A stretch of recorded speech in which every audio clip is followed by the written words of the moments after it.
Hi guys, it's Loretta with Sparrowhawker Designs. Welcome back to my channel. So today I am embroidering this fan down on this block. I will share with you when I'm done what else I have finished on here. So this is one of the little fans that I make and put in all of my slow stitch kits. And I use them a lot in crazy quilts and slow stitching. They're just an adorable little addition. So I'm doing a blanket stitch here around. And I just basted it on here very loosely with like 5 stitches. And then I also turned this edge under. And I don't know if you can see that. Turn the edge under. And I will just take those basting stitches out when I'm finished. So anyway,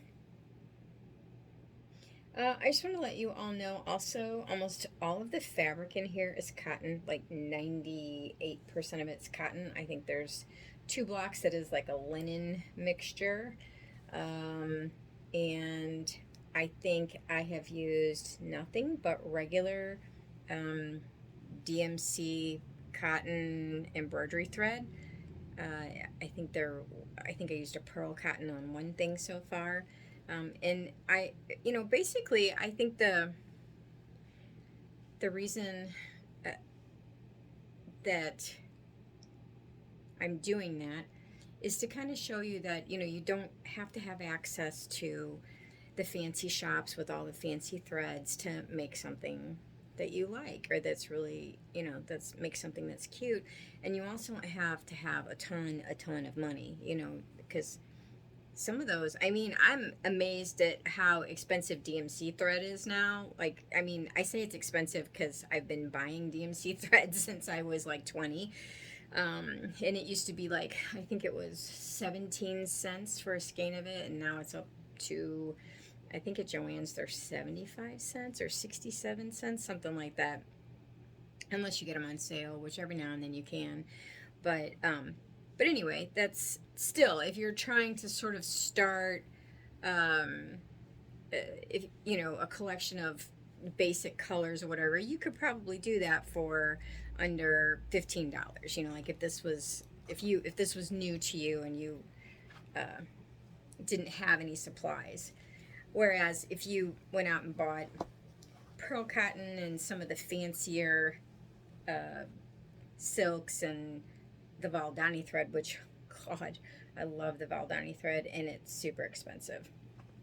And Valdani is great um, on wool, especially, but you don't have to have it to be able to produce something that you really like.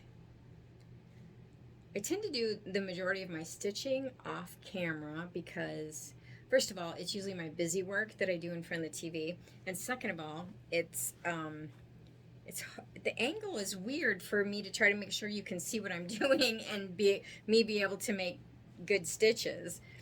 Anyway, this is just a blanket stitch around here. So I hope everybody's doing well. And of course, I have to give you, like the weather update, because it seems like every single video I let you all know what the weather's like in the Midwest of the US. Like you guys care. But we're supposed to have mostly rain here this weekend. just so you know. I don't know. The Weather Channel was saying that we might have like above normal temperatures for us for the fall. So we'll see. I don't really like above normal. I like below normal. I know. I'm weird, and everybody hates me. Like in my family, all my family and friends hate me because when it drops below 50, I'm like, yeah, and they're all like, no. That would be 50 Fahrenheit, by the way, not Celsius. Ugh.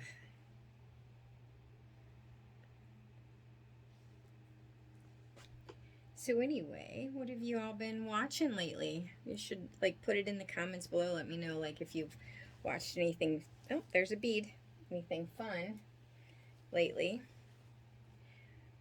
I have gone down the rabbit hole of like Asian illustrators for like that do manga. This is really hard because I haven't got this rolled up here. Who do illustrations for like the anime and the manga and stuff like that, and they're just amazing to watch. I love watching drawings and paintings on time lapse and watch them come together. I'm thinking about taking a watercolor class actually. I don't know. I think it depends on if I can find any place that's to take them. That's kind of the big thing. Really is where to take classes. I keep finding beads because I used beads on a panel over here, and now I'm finding them everywhere. And it's funny because back when I used to be like I used to bead like all the time, I would find beads in the weirdest places. one time I found them in my sunglasses case that was in my purse, and I go to take my sunglasses out and beads go flying everywhere, and I'm like, how on earth did that happen? And then another time I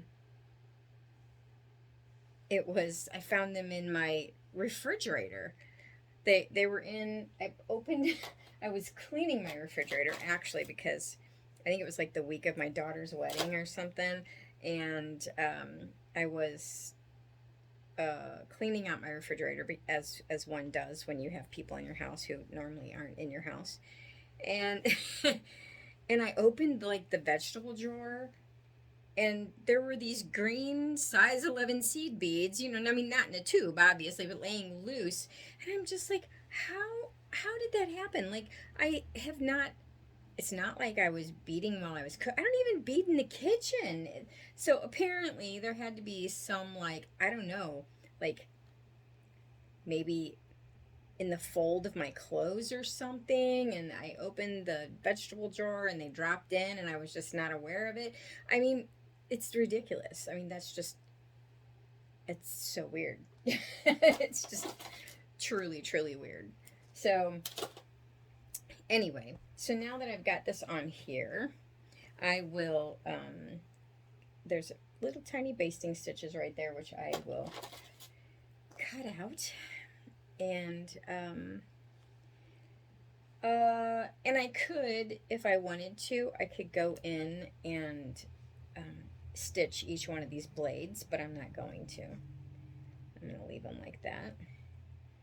And then get this basting stitch out of here. There we go. And then I'm going to put this yo-yo right there after I get rid of all the basting stitches. There's another one. So what I have done on this quilt since I saw you last was I put beads here on this little teacup rather than French knots. I put them inside this yo-yo as well. Put a piece of trim here, and I added these 3 hearts, which were from a vintage cutter quilt that I had, and I did a blanket stitch around them. I also took this circle off and put it back on because it was really wonky. It was very, very not centered. And then I embroidered this house. And so what I have left to do here, I'm going to put this on here. I am going to do a borrow stitch in the background on this house. And then I am probably going to do another blanket stitch down here on the bottom of this trim. And then I'm ready to do the last bottom part. I don't know, I might stitch something on these hearts. I haven't decided. It's pretty hard to get through because they're quilted, and then there's fabric under them, and then there's batting behind that. So it's like almost like 5 layers of stuff to have to go through, so I might not. I might put buttons on them, maybe something like that. And I think I'm pretty sure I'm finished with the top part of the quilt. I don't know, I might add some sequins in here. Might do a little bit more stitching on this blue here, but otherwise I think I'm done with the top third. And the middle third I'm finishing up now, and then the bottom third will be next. So yeah, and I put a red door on the house because I have this thing for red doors. I don't know. I have a thing for yellow doors too. I have a lot of things. Anyway, so that's that. I just wanted to update you. Let me see if I can get you a better look, closer look.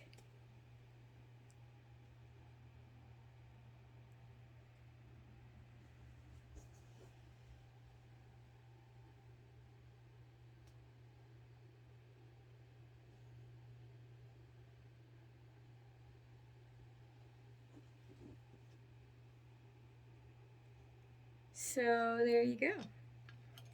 That's the middle of the quilt, of the little wall hanging, or I don't know. You could put this on like a crib just for decoration. It could be like a crib quilt. I mean, obviously I wouldn't use it because you don't want a baby pulling anything off, but like if it was just like if you were just going to make the bed and, you know, just for decoration or whatever. Okay, all right. That is all from me, guys, and I will talk to you when I get the bottom third done, probably. I don't know. I might come on one more time before I get the bottom completely finished, so I don't know. Anyway, all right. Talk to you later. Bye.